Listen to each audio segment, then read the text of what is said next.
Hi, my name's Phil. I like talking about politics. And in this video, I'm going to discuss recent reports on food productivity and imports in Britain post-Brexit and explain why we're creating for ourselves a major source of weakness ahead of the next global economic crash. I'm actually going to be discussing this in a few videos, but this one is going to be looking at food sources.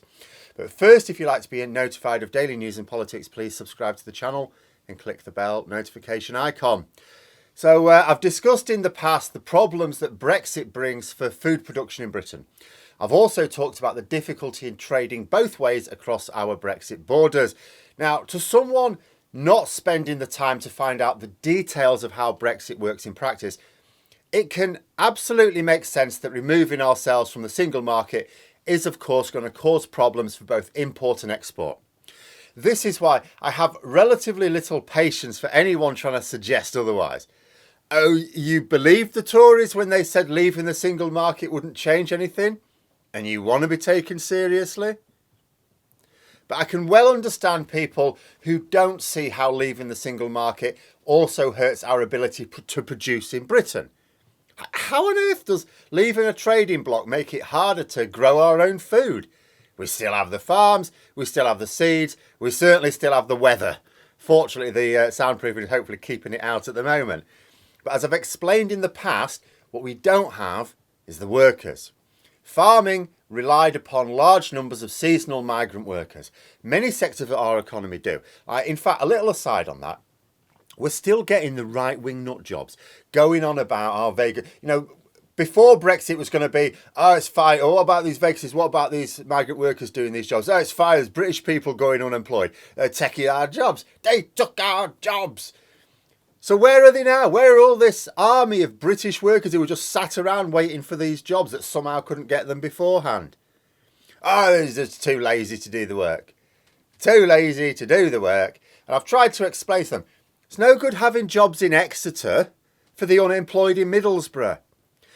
The Tories have also been cutting funding for skills training since they came to power. So even if we had enough actual bodies to do the jobs, we don't have the people needing these jobs in the right place, and when they are in the right place, they don't necessarily have the skills to do it. In fact, according to the government figures, there are 1.3 million jobs vacancies, but there's only 1.2 million unemployed. Now, I know they fiddle their stats, but if you're minded to go along with these figures, the government's own figures, the Tory government's figures, there are more jobs than people looking for them. So even if you think that someone can do a job for which they're not trained with a 200-mile round-trip commute each day, we don't actually have as many people as there are jobs in the country. You tell me how we solve that without migrant labour, and then tell me again how Brexit supporters aren't xenophobes when they complain about immigration. Oh no, I'm not xenophobic, we just have too many people here, the island's full.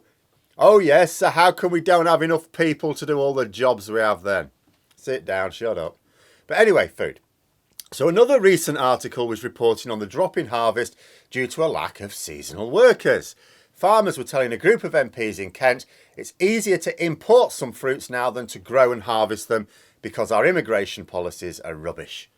It reported one farm saying it's had to leave about 8% of its crop unharvested. Now consider that some farms were already reported to be planting fewer crops this year because of their experience of the last year, the first year of Brexit. They knew they weren't going to be able to get the workers to manage pre-Brexit levels of production, so they just scaled it back. It's no option. The same is happening again.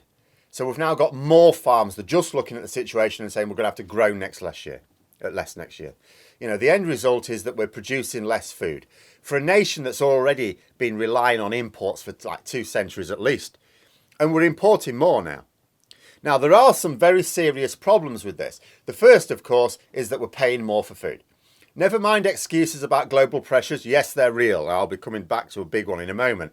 Even if the world weren't suffering from particular supply problems right now, our food would still be increasing in price more than the normal levels of inflation. It's obvious enough. People can understand, for example, how Ukraine being invaded can impact on the price of food. A lot of their agriculture has been disrupted and Russia is stealing their harvest. That means less is available for not only use in Ukraine, but export around Europe. Inevitably, this shortage of supply drives up the prices. People get that, they understand it, straightforward. So why is it so hard to understand how Brexit's doing the same thing here?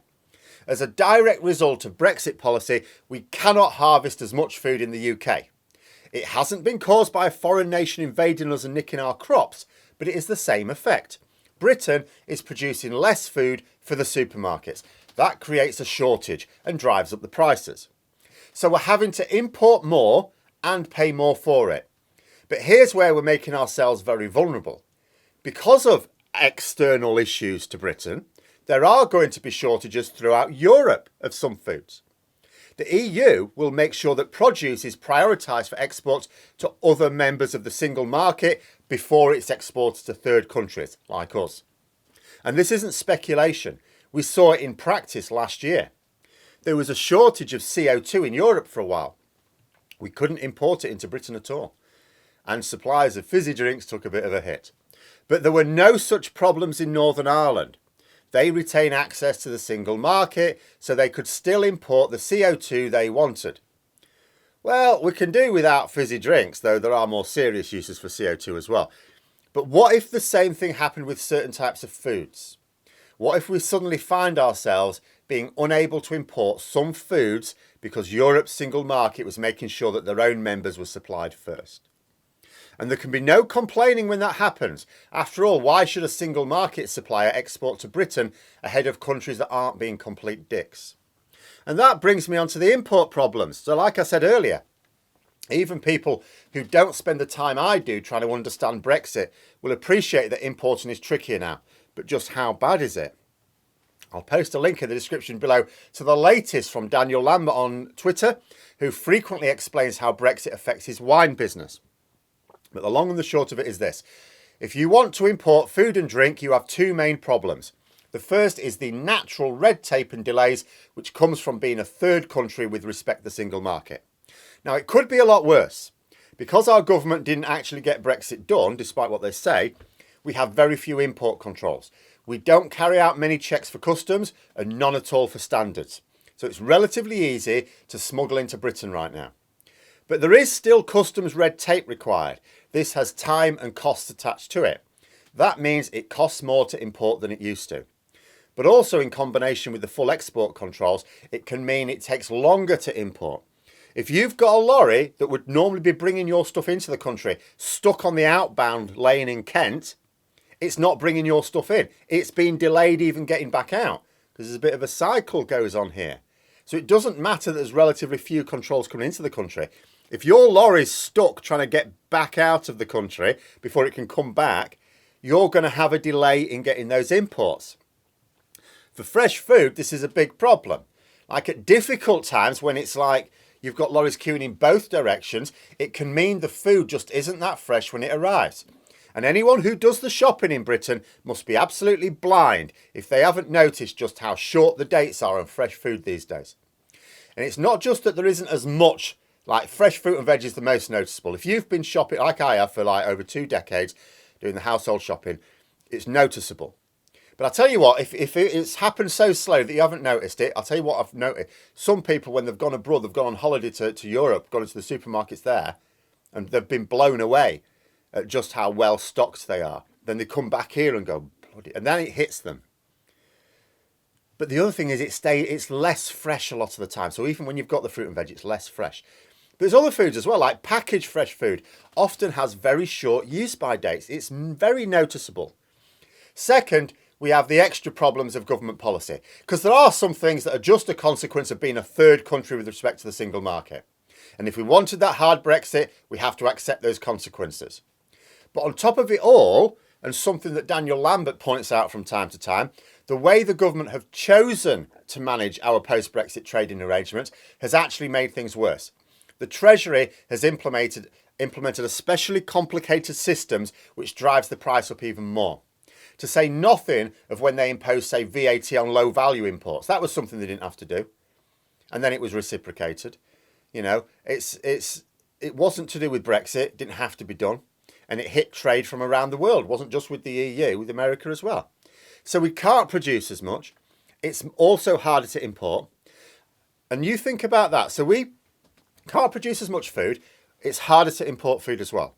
The combination of those two things cannot mathematically avoid an outcome whereby we have less food and pay more for it. So that's what we've got now. We do have less food and we do pay more for it because there's no other way. You're squeezing at both ends. Your food comes from either domestically produced sources or imports.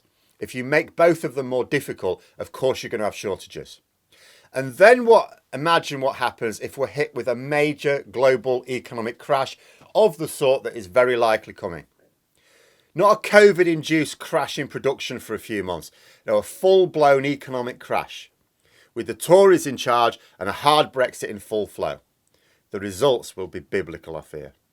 But those are my thoughts. Let me know yours in the comments below. Hope you found the video interesting. If you did, please click the like button. Maybe even click on the join button if you're interested in memberships. And until next time, I'll see you later.